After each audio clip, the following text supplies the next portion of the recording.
అందరికీ నమస్కారం. మన ఛానల్కి స్వాగతం. హైదరాబాద్కి తీవ్ర ప్రమాదం, షాకింగ్ నిజాలు అనే ఒక ఇంపార్టెంట్ అప్డేట్ మనకి ఇప్పుడే రావడం జరిగింది ఫ్రెండ్స్. సో దానికి సంబంధించిన పూర్తి వివరాలు చూద్దాము. వీడియో స్కిప్ చేయదండి.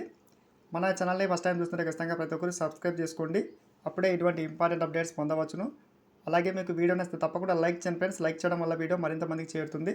సో లేట్ చేయకుండా టాపిక్లకి అయితే వెళ్దాం. ఈరోజు హైదరాబాద్కి సంబంధించి ఒక తాజా సమాచారం అయితే రావడమే జరిగింది.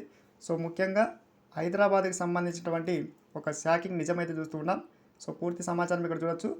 ముఖ్యంగా మనకి హైదరాబాద్ గాలికి సంబంధించినటువంటి ఈ యొక్క కీలక సమాచారం చూస్తున్నాం. సో ఇది పొగమంచు కాదు, ఇది మామూలు కాలుష్యం కూడా కాదని చెప్పి సో ముఖ్యంగా ప్రతి ఒక్క వ్యక్తి కూడా ఈ యొక్క సమాచారానికి సంబంధించి తెలుసుకోవాలి. ఇక్కడ చూస్తున్నాం.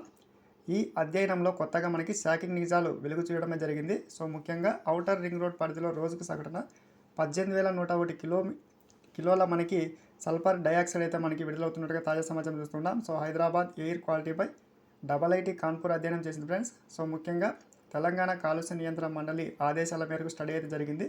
సో షాకింగ్ నిజాలు బయటికి రావడమే జరిగింది. ముఖ్యంగా తెలంగాణ ప్రభుత్వం త్వరలో ఎయిర్ క్వాలిటీ డాష్ బోర్డ్స్ ఏర్పాటు చేయనున్నట్టు ప్రకటించింది ఫ్రెండ్స్. సో ముఖ్యంగా గాలి ఎక్కువగా కాలుష్యం అవుతున్నట్టుగా మనకి వెల్లడించింది ఫ్రెండ్స్. ఇక్కడ చూస్తున్నాం.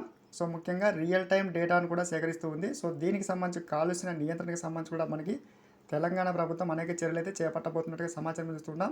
సో ముఖ్యంగా ప్రతి ఒక్క వ్యక్తి దీనికి సంబంధించి తెలుసుకొని సో జాగ్రత్తలు పాటించాలి. ఇటువంటి న్యూస్ కోసం సబ్స్క్రైబ్ చేసుకోండి. Thanks for watching.